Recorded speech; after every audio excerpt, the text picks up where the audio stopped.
Hello students. Last lecture में अभी तक हमने डिस्कस किया है यूनिट 3 में derivation of Maxwell equation both in differential form and in integral form. आज के लेक्चर में ये हम डिस्कस कर चुके हैं in unit 3 electro in unit 3। तो आज के लेक्चर में हम डिस्कस करेंगे about electromagnetic waves। तो इलेक्ट्रोमैग्नेटिक वेव्स आर बेसिकली हम बोलते हैं कि सॉल्यूशन है ऑफ द मैक्सवेल इक्वेशन। जो 4 मैक्सवेल इक्वेशन हमने स्टडी की थी लास्ट लेक्चर में, electromagnetic waves are generally the solution of Maxwell equation. Maxwell equation which are, जो मैक्सवेल्स इक्वेशन है वो क्या होती है हमारे पास, fundamental equation are basically the fundamental equation of the electrodynamics. अब हम जो पढ़ रहे हैं वो क्या पढ़ रहे हैं, इलेक्ट्रोडायनेमिक्स। डायनेमिक्स मतलब मोशन में। इस टाइम जो हम यूनिट 3 में जो हम पढ़ेंगे, अभी तक हमने पढ़ा था इलेक्ट्रोस्टैटिक्स एंड मैग्नेटोस्टैटिक्स। मतलब स्टैटिक्स मतलब चार्जेस थे वो किस में थे, रेस्ट में। पर अब जो हम पढ़ेंगे वो पढ़ेंगे इलेक्ट्रोडायनेमिक्स, मतलब चार्जेस किस में है, मोशन में। तो जो मैक्सवेल्स इक्वेशन जो हम पढ़ चुके हैं यूनिट 3 में अभी तक, derivation of Maxwell equation in differential form and in the integral form. तो जो इलेक्ट्रोमैग्नेटिक वेव्स हैं हम जनरली बोलते हैं कि वो सॉल्यूशन है किसका, मैक्सवेल इक्वेशंस का। और जो हमारे पास क्वालिटेटिवली इलेक्ट्रोमैग्नेटिक वेव्स को हम लोग EM वेव्स भी कहते हैं। इलेक्ट्रोमैग्नेटिक वेव को हम शॉर्ट में क्या कहते हैं, EM वेव्स। और ये कब प्रोड्यूस्ड होती हैं, जब इलेक्ट्रिक फील्ड जब electric field comes in contact with magnetic field. या फिर हम इसको अलग तरीके से कैसे कह सकते हैं कि electromagnetic waves are the composition of electromagnetic waves. इसमें इलेक्ट्रिक फील्ड का कंपोनेंट भी है और मैग्नेटिक फील्ड का भी कंपोनेंट है। तो इलेक्ट्रोमैग्नेटिक वेव्स वो किसका कंपोजिशन होंगे, is the composition of the oscillating मतलब इलेक्ट्रिक फील्ड भी क्या हो रही है, चेंज हो रही है टाइम के साथ, और मैग्नेटिक फील्ड भी टाइम के साथ चेंज हो रही है। ये हमने पढ़ा था जब हमने 3rd और 4th मैक्सवेल इक्वेशन स्टडी की थी कि अगर इलेक्ट्रिक फील्ड टाइम के साथ चेंज होगी तो वहाँ पे हमें क्या मिलेगी, मैग्नेटिक फील्ड। और जहाँ पे मैग्नेटिक फील्ड टाइम के साथ चेंज होगी वहाँ पे हमें क्या मिलेगी, इलेक्ट्रिक फील्ड। तो electromagnetic waves are generally the composition of the oscillating electric and magnetic field. Oscillating electric and magnetic field का मतलब क्या है, इलेक्ट्रिक और मैग्नेटिक फील्ड जो टाइम के साथ चेंज हो रही है, कांस्टेंट इलेक्ट्रिक और मैग्नेटिक फील्ड नहीं है। तो are the composition of the oscillating electric and magnetic field. तो हमारे पास क्या होगा, E क्या होता है हमारे पास, जनरली हमें क्या मिलेगा, E0 sin ओमेगा टी, और B भी क्या होगा, B0 sin ओमेगा टी। तो ये जो इक्वेशन होती है वो होती है इक्वेशन किसकी होती है, इलेक्ट्रोमैग्नेटिक वेव्स की। तो इसमें इलेक्ट्रिक फील्ड का भी कंपोनेंट होता है और मैग्नेटिक फील्ड का भी कंपोनेंट होता है। तो नेक्स्ट हम डिस्कस करते हैं कि जो इलेक्ट्रोमैग्नेटिक वेव्स है वो फॉर्म कैसे होती हैं। ये तो हमें पता है कि इलेक्ट्रोमैग्नेटिक वेव्स चार्ज पार्टिकल से ही बनेगी, लेकिन जो चार्ज पार्टिकल है वो रेस्ट पे नहीं होना चाहिए, क्योंकि रेस्ट पे होगा तो हमें इलेक्ट्रोमैग्नेटिक वेव्स नहीं फॉर्म होगी। क्योंकि इलेक्ट्रोमैग्नेटिक वेव्स के लिए क्या होनी चाहिए, oscillating electric and magnetic fields.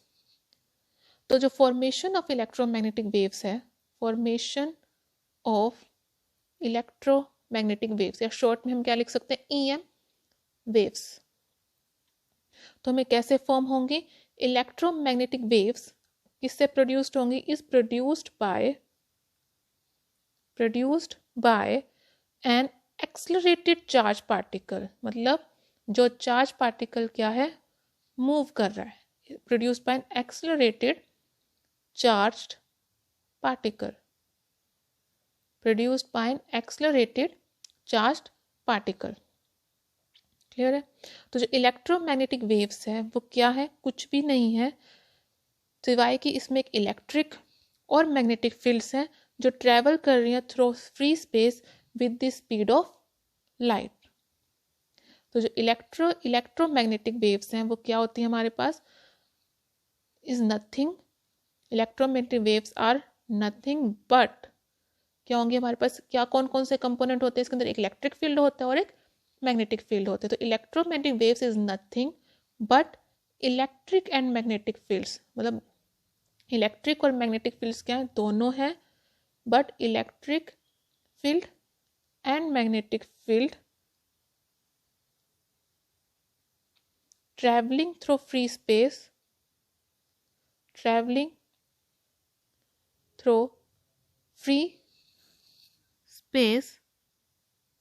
with speed of light. Speed of light कितनी होती है हमारे पास? c. अब जो एक्सीलरेटेड चार्ज पार्टिकल है वो ऑसिलेट करता है अबाउट, इससे हमारे पास एक्सीलरेटेड चार्ज पार्टिकल है तो ऑसिलेट करेगा अबाउट इट्स इक्विलिब्रियम पोजीशन के राउंड अबाउट. तो इफ द जो फ्रीक्वेंसी है जिससे चार्ज पार्टिकल ऑसिलेट कर रहा है वो फ्रीक्वेंसी कितनी है? f. f क्या है? ऑसिलेशन ऑफ, जिस फ्रीक्वेंसी से जो हमारा चार्ज पार्टिकल है वो क्या कर रहा है? ऑसिलेट कर रहा है. तो जो चार्ज पार्टिकल है वो कितनी फ्रीक्वेंसी की इलेक्ट्रोमैग्नेटिक वेव प्रोड्यूस करेगा? जिस फ्रीक्वेंसी से जो चार्ज पार्टिकल है वो क्या कर रहा है? ऑसिलेट कर रहा है about an equilibrium position. Clear? तो if the frequency of the oscillation of charge particle is f. अब if the frequency of an oscillation of charged particle is f about its equilibrium position,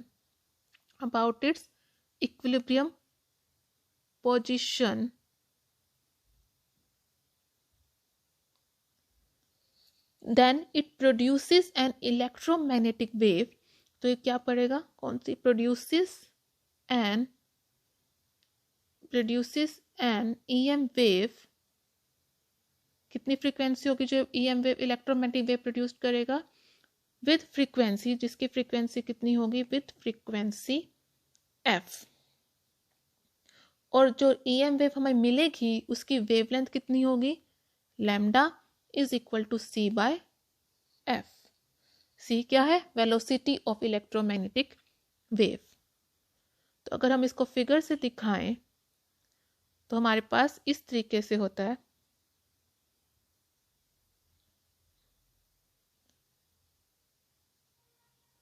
ये हमारे पास क्या है? ये हो गए, अगर मान लो EM वेव्स हैं, ये हो गए हमारे पास y, x एंड z. जो इलेक्ट्रोमैग्नेटिक वेव्स हैं वो प्रोपेगेट कर रही है मान लो x एक्सिस के अलोंग. x एक्सिस के अलोंग EM वेव्स क्या कर रही हैं? प्रोपेगेट कर रही हैं. तो इलेक्ट्रिक, हमें पता है कि जो इलेक्ट्रिक फील्ड और मैग्नेटिक फील्ड की जो ऑसिलेशन होंगी वो एक दोनों क्या होंगी? एक दूसरे के परपेंडिकुलर. तो EM वेव्स में क्या होते हैं? कंपोजिशन किसका होती है? Oscillating electric field and oscillating magnetic field. तो अगर हमें इलेक्ट्रिक फील्ड का कंपोनेंट, जो इलेक्ट्रिक फील्ड है वो ऑसिलेट करे किसमें? y डायरेक्शन में. तो ये क्या होगी? Electric field. ये किस में ऑसिलेट कर रही है? Along the direction, along the y direction. And जो मैग्नेटिक फील्ड है वो किसके अलोंग ऑसिलेट कर रही है? Along z direction. तो ये कौन सा कंपोनेंट हो गया? मैग्नेटिक फील्ड का. जो ग्रीन लाइंस है वो कौन सी होगी? Magnetic field. मैग्नेटिक फील्ड कौन सी डायरेक्शन में ऑसिलेट कर रही है? Along z direction. और इलेक्ट्रिक फील्ड कौन सी डायरेक्शन में ऑसिलेट कर रही है? Along y direction. तो हमें क्या मिलता है इसके अंदर? अगर EM वेव्स जो है वो प्रोपगेट कर रही है अलोंग x डायरेक्शन तो इलेक्ट्रिक फील्ड का कंपोनेंट और जो मैग्नेटिक फील्ड है वो दोनों ऑसिलेट करेंगी perpendicular to the direction of the propagation of electromagnetic wave. और जो इलेक्ट्रिक फील्ड और मैग्नेटिक फील्ड है ये भी दोनों एक दूसरे के होंगे परपेंडिकुलर। तो electromagnetic wave propagating along x direction, तो हमें इलेक्ट्रिक फील्ड अगर ऑसिलेट कर रही है किसके अलोंग वाई डायरेक्शन में, तो मैग्नेटिक फील्ड का कंपोनेंट हमें किस डायरेक्शन के अलोंग मिलेगा, जेड डायरेक्शन। ये तीनों आपस में क्या होंगे, परपेंडिकुलर। क्लियर। तो नेक्स्ट हम देखते हैं कि जो इलेक्ट्रोमैग्नेट, अभी तक हम देख चुके फॉर्मेशन, इलेक्ट्रोमैग्नेटिक वेव फॉर्म कैसे होती, बनती कैसे, हमें मिलती कैसे है। नेक्स्ट हम पढ़ते हैं कि मैथमेटिकल रिप्रेजेंटेशन, कि इलेक्ट्रोमैग्नेटिक वेव को हम मैथमेटिकली कैसे रिप्रेजेंट करेंगे। Mathematical representation of EM waves।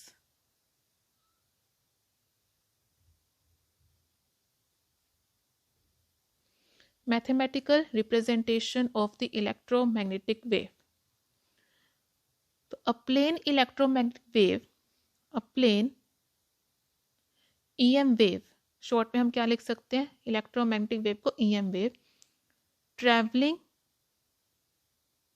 In the x direction, travelling in the x direction is of the form, किस फॉर्म में होगा, इसके अंदर EM वेव में कौन कौन से कंपोनेंट होते हैं, एक होता है इलेक्ट्रिक फील्ड का और एक क्या होता है, मैग्नेटिक फील्ड का। तो प्लेन इलेक्ट्रोमैग्नेटिक वेव किस डायरेक्शन में जा रही है, एक्स डायरेक्शन में।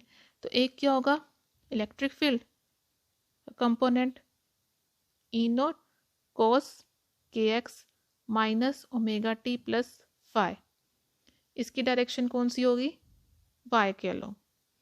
सेम एक कंपोनेंट क्या होगा, मैग्नेटिक बी नॉट कॉस के x minus omega T plus phi K cap, इसकी जो डायरेक्शन है वो किसके अलोंग है, अलोंग जेड एक्सिस। तो दोनों क्या है, एक दूसरे के परपेंडिकुलर है। जो ई है वो क्या है, इलेक्ट्रिक फील्ड वेक्टर, बी क्या है, मैग्नेटिक फील्ड वेक्टर। क्लियर। और जो डायरेक्शन होगी propagation of the electromagnetic wave की, direction of propagation of EM wave, वो क्या होगी, E vector cross B vector. अब E वेक्टर की डायरेक्शन क्या है, Y, और B की क्या है, Z। तो J cap cross K cap क्या देता है हमें, I cap. Clear.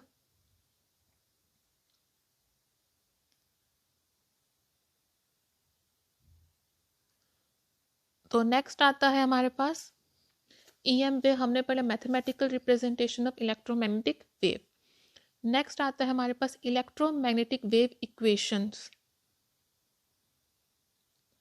EM electromagnetic wave equation, EM wave equations. तो इलेक्ट्रोमैग्नेटिक वेव जो इक्वेशंस हैं वो क्या डिस्क्राइब करती हैं, describes the propagation of, describes the propagation of EM waves, describes the propagation of EM waves, electromagnetic waves in vacuum or through a medium।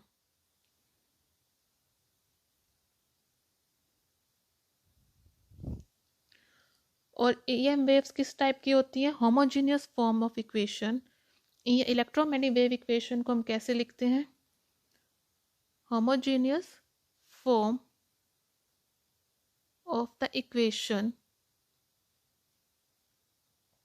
is written as del square E minus 1 by V square d square E dt square is equal to 0, or in terms of magnetic field vector del square B minus 1 by V square d square B by dt square is equal to 0, जो where V जो है वो क्या है, is equal to 1 by under root mu epsilon is the velocity of the wave। We have velocity of the wave in a medium, in a medium जहाँ पे जो in a medium of permittivity, जिस medium की permittivity क्या है, epsilon and permeability क्या है, mu.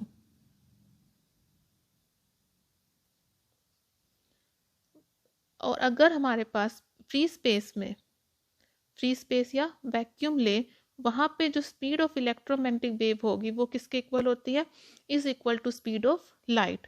तो उसको किससे डिनोट करेंगे हम, सी से। वो किसके इक्वल होगी, 1/√μ0 एप्सिलॉन नॉट।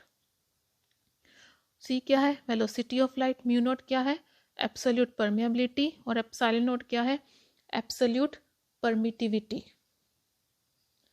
नेक्स्ट हमारे पास क्या आता है, characteristics of electromagnetic waves.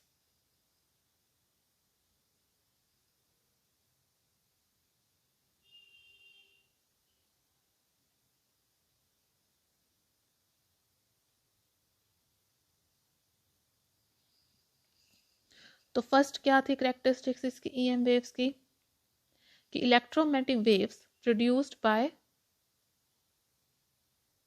Accelerated और oscillating charge.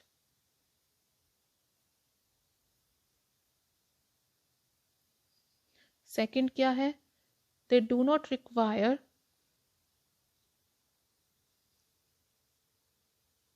Any medium to travel, any medium to travel। Third क्या है, in free space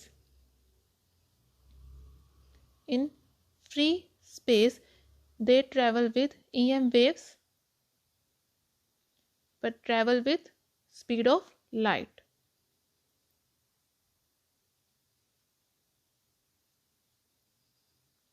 फोर्थ क्या होती है, speed of light in free space is given by c is equal to 1/√μ0 epsilon naught. Mu naught क्या है, absolute permeability, और epsilon naught क्या है, absolute permittivity of free space. Fifth क्या है, E vector and electric field and magnetic field vector both are sinusoidal and are in same phase. Third sixth point क्या है, amplitudes of E and B, E का क्या होगा, electric field vector का amplitude क्या था, E naught, and magnetic field का क्या था, वेक्टर क्या था, बी नॉट। तो amplitudes of E and B are related as E naught by B naught is equal to C. Seventh क्या है, direction of electric field vector, direction of electric field vector and magnetic field vector, direction of electric field and magnetic field vector are क्या होते हैं, perpendicular to each other as well as perpendicular to the direction of propagation of waves। Eighth point क्या हो गया, जो in presence of dielectric और any other media जो velocity of electromagnetic waves होगी वो क्या होगी, less than the velocity of electromagnetic waves in free space, जो किसके इक्वल होती है, is equal to velocity of light. Ninth point क्या हो गया, कि ईएम वेव्स जो इलेक्ट्रोमैग्नेटिक वेव्स होती हैं वो क्या होती है, uncharged and are not deflected by electric field and are not deflected by electric and magnetic field vectors। 10th point क्या होता है, कि energy is in these waves, जितनी energy in EM waves is divided equally between electric and magnetic field vectors।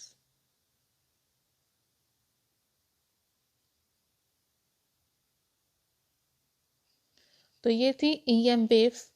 आपके syllabus में electromagnetic waves का सिर्फ basic idea है, नो डेरिवेशन है, तो इसलिए हमने सिर्फ ईएम वेव्स का बेसिक आइडिया ही डिस्कस किया है, हमने कोई डेरिवेशन इसकी नहीं किया। सिर्फ आपको इलेक्ट्रोमैग्नेटिक वेव्स का क्या पता होना चाहिए कि है क्या, फॉर्मेशन क्या है, इक्वेशन क्या है इसकी, बेसिकली फॉर्म कैसे होती है, बनती कैसे है, हमें इसकी कैरेक्टरिस्टिक्स क्या है, इसकी बेसिक मैथमेटिकल इक्वेशन क्या है। बस इसका सिर्फ एक आपको सिर्फ एक बेसिक आइडिया होना चाहिए, बाकी डिटेल डेरिवेशन हमें इसमें नहीं करनी है। आज का जो टॉपिक है जो हम डिस्कस करेंगे वो है Poynting vector and Poynting theorem. ये from exam point of view बहुत ही इंपॉर्टेंट टॉपिक है फ्रॉम यूनिट 3। तो पॉइंटिंग वेक्टर क्या होता है बेसिकली? Poynting vector is it is the pointing vector is the energy per unit time, the energy per unit time per unit area transported by the fields। यहाँ पे जो field है उसमें क्या आ रहा है, इलेक्ट्रिक फील्ड भी हो सकती है और मैग्नेटिक फील्ड भी हो सकती है। तो energy per unit time per unit area transported by the fields, both electric field and magnetic field is called the, इसलिए हमने यहाँ पे फील्ड्स लिखा है, transported by the fields is called the Poynting vector, is called the Poynting vector. इसको हम denote किससे करते हैं? एस वेक्टर से। और क्या होता है, ये क्रॉस प्रोडक्ट होता है किसका? Electric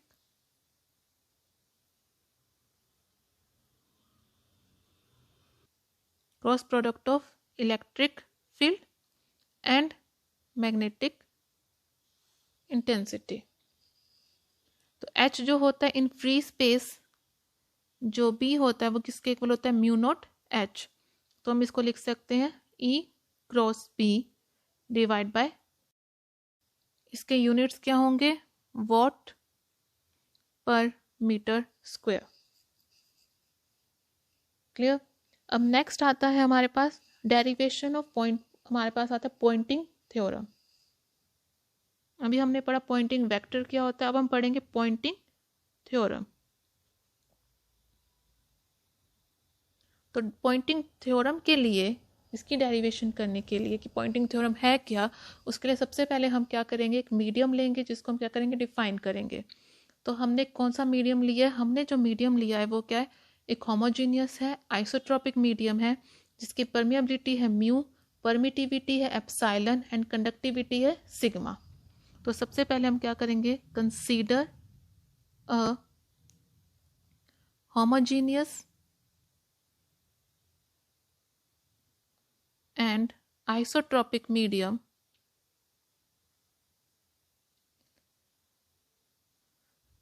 which has, consider homogeneous and isotropic medium which has permeability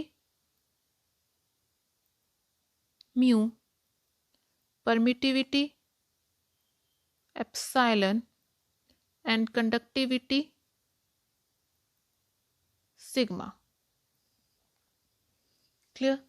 अब हमारे पास क्या होता है? From Maxwell equation, Maxwell's equation from third Maxwell equation, basically from Maxwell equation del vector cross E किसके इक्वल होता है? Minus d B by D t.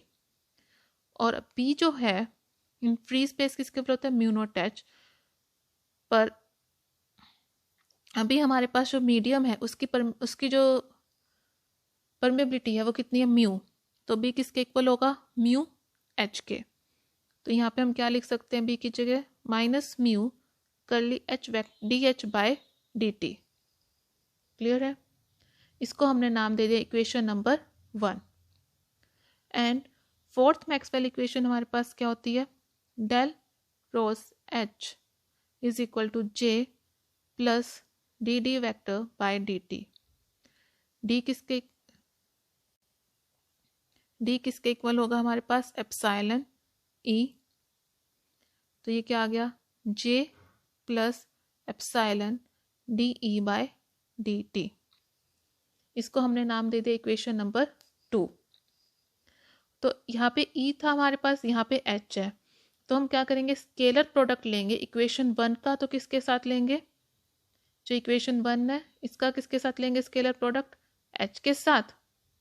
और इक्वेशन नंबर 2 का स्केलर प्रोडक्ट किसके साथ लेंगे हम लोग, ई के साथ। क्लियर है।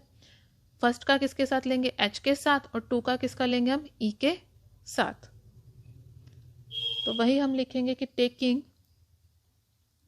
Taking scalar product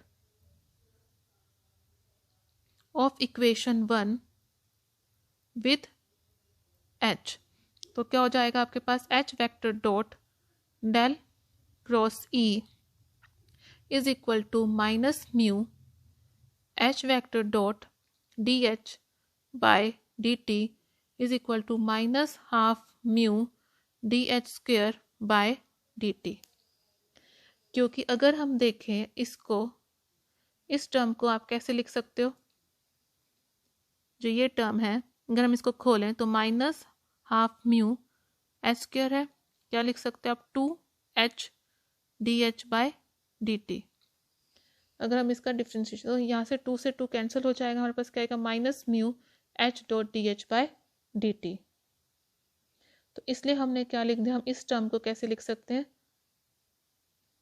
minus half mu d H square by D T. तो ये इक्वेशन नंबर क्या होगी हमारे पास, 3rd। सिमिलरली हम लोग क्या लेंगे, taking scalar product of equation 2 with E, तो हमारे पास क्या आएगी, E vector dot del cross H is equal to E dot J, इसके साथ जब हम लेंगे तो यहाँ पे क्या आएगा, E dot J plus epsilon naught E dot d by D T. तो E dot J plus epsilon E vector dot d E vector by D T. तो अब यहाँ पे हमारे पास जैसे हमने लिखा है, तो इसकी जगह हम क्या लिख सकते हैं, half epsilon D square by D T, जैसे हमने एच में लिखा था। अगर हम या तो हम ई डॉट जे करें या हम जे डॉट ई, दोनों आपस में क्या होंगे, इक्वल होंगे। या तो आप ई डॉट जे कर लो या जे डॉट ई करो, तो दोनों की वैल्यू क्या आएगी हमारे पास, सेम। तो हम ई डॉट जे को क्या लिख सकते हैं, जे डॉट ई। यहाँ पे क्या आ जाएगा, हाफ एप्सिलॉन डी ई स्क्वायर बाय डी टी। इस इक्वेशन को क्या दे दिया नाम हमने, 4th। अब क्या करेंगे हम, सब्ट्रैक्टिंग इक्वेशन 4 फ्रॉम इक्वेशन 3, तो हमें क्या मिलेगा, E vector dot del cross H minus H vector dot del cross E is equal to J dot E plus half है, ये क्या हो जाएगा प्लस, तो इन दोनों को हम करेंगे तो क्या आ जाएगा, हाफ बाहर D by D T epsilon E square plus mu H square. ये इक्वेशन होगी नंबर 5। तो अगर हम यहाँ पे इन दोनों को ऐड करेंगे, इसको एप्सिलॉन को अंदर लिख सकते हैं, तो ये क्या हो जाएगा, D by D T epsilon E square, यहाँ पे भी म्यू को हम क्या लिख सकते हैं अंदर, तो क्या हो जाएगा minus half D by D T mu H square. तो जब हम इनको सब्ट्रैक्ट करेंगे तो हमने इक्वेशन नंबर 4 में से 3 को सब्ट्रैक्ट किया है, तो 4 माइनस 3 करेंगे तो माइनस है, क्या हो जाएगा प्लस, तो हमारे पास क्या आ जाएगा, J dot T plus half D by D T epsilon E square plus mu H square. तो ये इक्वेशन नंबर क्या होगी, 5। अब हमें पता है कि जो del dot E cross H जो होता है वो किसके इक्वल होता है, del dot A cross B किसके इक्वल होगा, B dot del cross A minus A dot del cross B. तो del dot A cross B का क्या फॉर्मूला होता है, B dot del cross A minus A dot del cross B. तो यहाँ पे ए क्या है ई, बी क्या है एच, तो ये क्या होगा H dot del cross E minus E dot del cross H. Clear. अब हमारे पास क्या आ जाएगा, इस इक्वेशन में हमारे पास क्या है, E dot del cross H और क्या है H dot del cross E. तो ये किसके इक्वल हो जाएंगे, minus del dot E cross H के। क्लियर। तो हम इक्वेशन 5 को क्या लिख सकते हो, equation 5 implies minus del vector dot E cross H is equal to J dot E plus half D by D T epsilon E square plus mu H square. Clear है। अब हमने पता है since Poynting vector S is equal to E cross H. Clear. तो यहाँ पे हम ई cross H की जगह क्या पुट कर सकते हो आप, एस। तो इक्वेशन क्या आ जाएगा आपके पास, minus del dot S is equal to J dot E plus half D by D T epsilon E square plus mu H square. Clear. अब हम क्या लेंगे इसका, taking volume integral over the volume v bounded by the surface a। इस पूरी दोनों equation का left hand side पे राइट हैंड साइड हम क्या लेंगे, वॉल्यूम इंटीग्रल। तो नेक्स्ट स्टेप में हम क्या करेंगे, taking volume integral over the volume V bounded by surface A, we have, हमारे पास क्या आ जाएगा, we have del dot S dV is equal to V J dot E dV plus d by dt integration v epsilon E square by 2 plus mu H square by 2 dv। Clear है। ये equation क्या होगी, equation number 6। अब हम क्या apply करेंगे, using Gauss divergence theorem. तो जो लेफ्ट हैंड साइड है वो किस में चेंज हो जाएगा, हमारे पास A S dot D A में। तो इक्वेशन नंबर 6 क्या बन जाएगी हमारे पास, minus using Gauss divergence theorem. तो क्या बन जाएगी, minus A S vector dot D A is equal to V J dot E D V plus d by D T V epsilon E square by 2 plus mu H square by 2 into D V. ये कौन सी होगी, equation number 7। तो अब क्या आ गई हमारे पास, equation आ गई। अब हम नेक्स्ट क्या करेंगे, इंटरप्रिटेशन ऑफ टर्म, कि ये टर्म हमें क्या बता रही है, ये टर्म हमें क्या बता रही है और ये टर्म हमें क्या बता रही है। तो सबसे पहले हम क्या देखते हैं कि जो राइट हैंड साइड में जो हमारे पास फर्स्ट टर्म है, कौन सी, ये वाली जो फर्स्ट टर्म है J dot E D V का volume integral over the V, ये हमें क्या बता रही है। तो फर्स्ट हम क्या देखते हैं, interpretation of first term on the RHS। तो first term on right hand side कौन सी हमारे पास, V।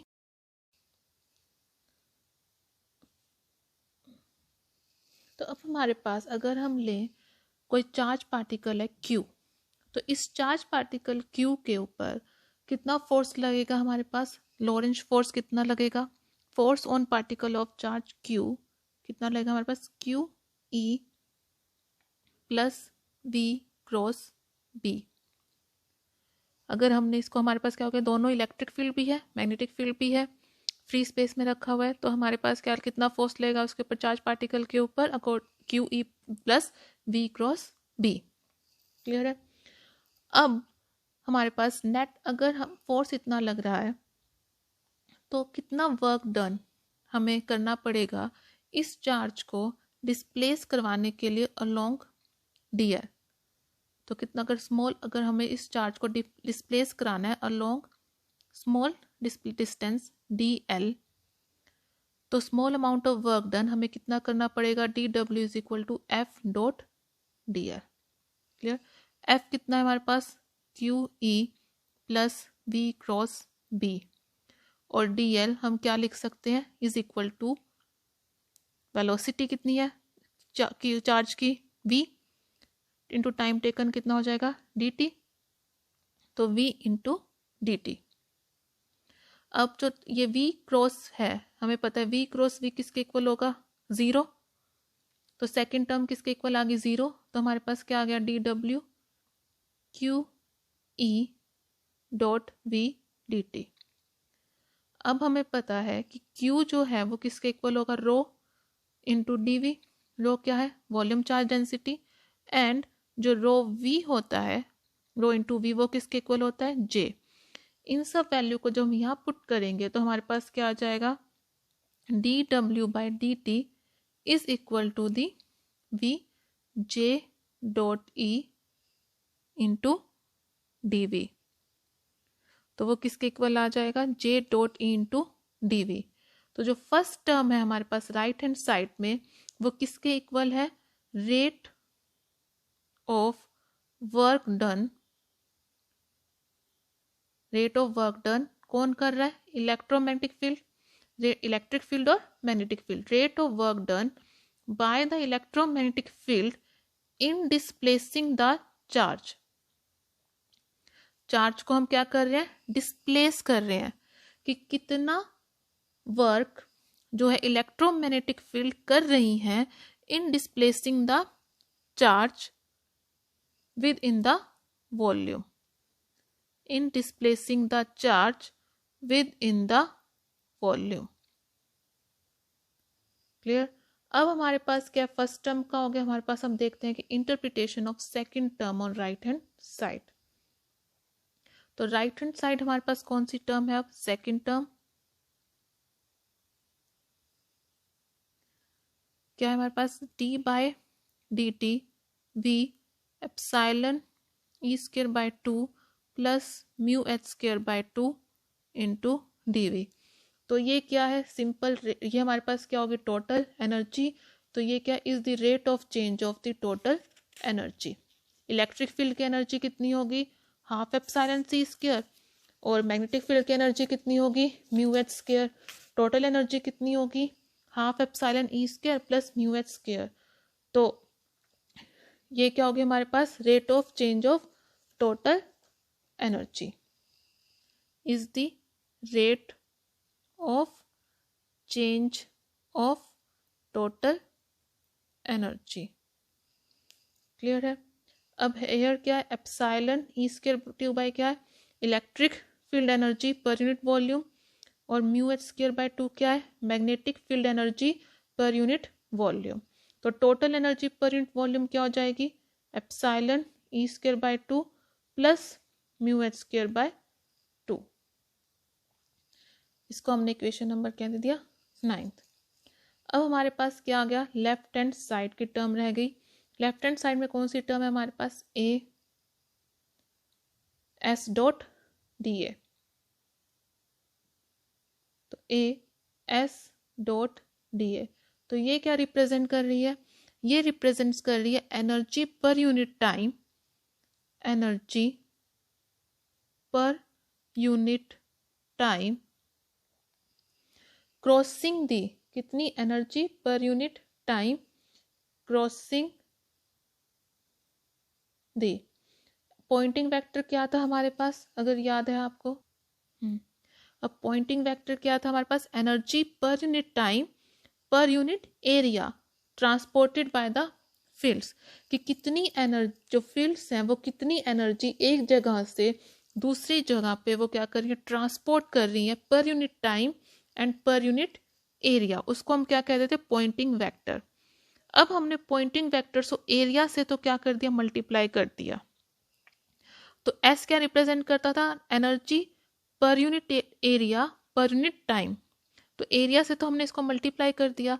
तो अब किसको, एस डॉट डी किसको रिप्रेजेंट करेगा, रिप्रेजेंट करेगा energy per unit time crossing दी, क्योंकि एरिया से तो मल्टीप्लाई कर दिया, crossing the infinitesimal crossing the infinitesimal surface dA।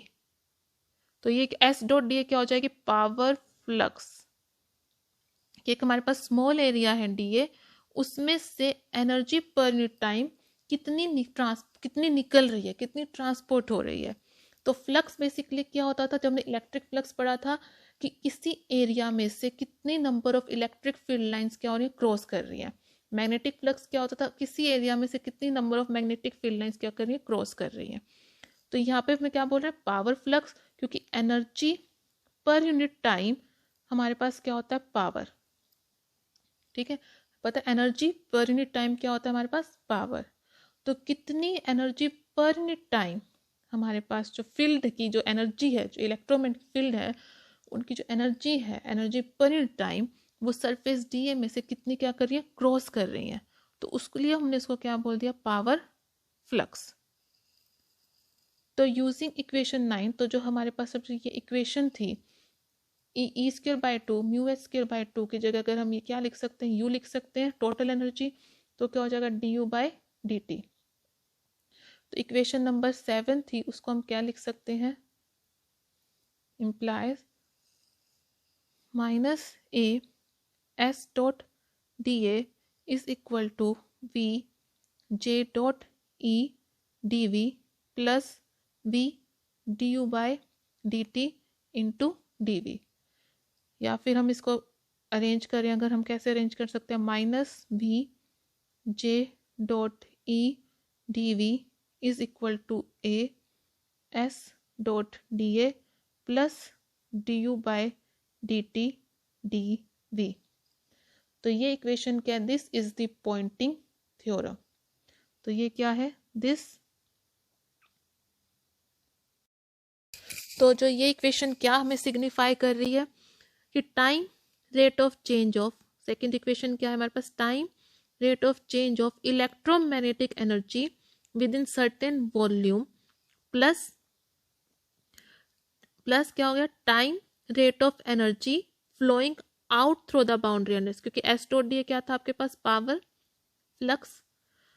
तो कितनी, जैसे हमारे पास क्या हो गया, वॉल्यूम भी हो गया, इस सरफेस का एरिया क्या है, डी ए, कि time rate of change of electromagnetic energy की कितनी एनर्जी जो है वो चेंज हो रही है within certain volume V, plus time rate of energy flowing out through the boundary surface, कि इस जो सरफेस एरिया डी है उसमें से कितनी एनर्जी क्या हो रही है, बाहर निकल रही है, इज इक्वल टू दी, वो किसके इक्वल होगा, power transferred into the electromagnetic field. तो जितनी हमें एनर्जी हमें जो मिल रही है, उतनी ही एनर्जी क्या हो रही है, हम लोग बाहर फ्लो कर रहे हैं through the boundary surface, plus कितनी एनर्जी हमारे पास क्या हो रही है, चेंज हो रही है, इलेक्ट्रोमैग्नेटिक एनर्जी उसके इक्वल है। तो जितनी एनर्जी हम दे रहे हैं उतनी ही एनर्जी क्या हो रही है, बाहर फ्लो कर रही है। तो इससे जो पॉइंटिंग थ्योरम है उसको हम क्या कहते हैं, conservation of energy in electromagnetics. तो it states that the time rate of change of electromagnetic energy within certain volume plus time rate of energy flowing out through the boundary surface, rate of change of energy plus time rate of energy flowing out through the boundary surface, ये क्या, power flux is equal to the power transferred into the electromagnetic field। तो जितनी हम उसको energy अंदर दे रहे हैं उतनी ही, जितनी पावर उसको ट्रांसफर करें उतनी ही उससे ले रहे हैं। तो इसलिए हम इसको क्या कहते हैं, this statement is also the statement of conservation of energy in electromagnetics. Clear है, तो ये है पॉइंटिंग थ्योरम। तो आगे आती है हमारे पास एक आती इक्वेशन ऑफ कंटिन्यूटी। अगर फ्री स्पेस हम लें, जे को जीरो ले लें, जे क्या हो गया, जीरो, तो ये जो लेफ्ट हैंड साइड पे टर्म है वो क्या हो गया हमारे पास, जीरो। तो A S dot D A plus D U by D T D V इसके इक्वल हो गया, इज इक्वल टू जीरो। और A S dot D A is equal to minus B D U by D T D B. Using Gauss divergence theorem ये किसके इक्वल हो जाएगा, V del dot S D V minus V D U by D T D V. Clear. अब ये इसको हम यहाँ लेके जा सकते हैं, तो क्या हो जाएगा हमारे पास, del dot S plus D U by D T D V is equal to zero, और del dot S plus D U by D T is equal to zero. तो ये क्या है, this is equation of continuity. तो यहाँ पे हमारा क्या हो जाता है, यूनिट 3 कंप्लीट।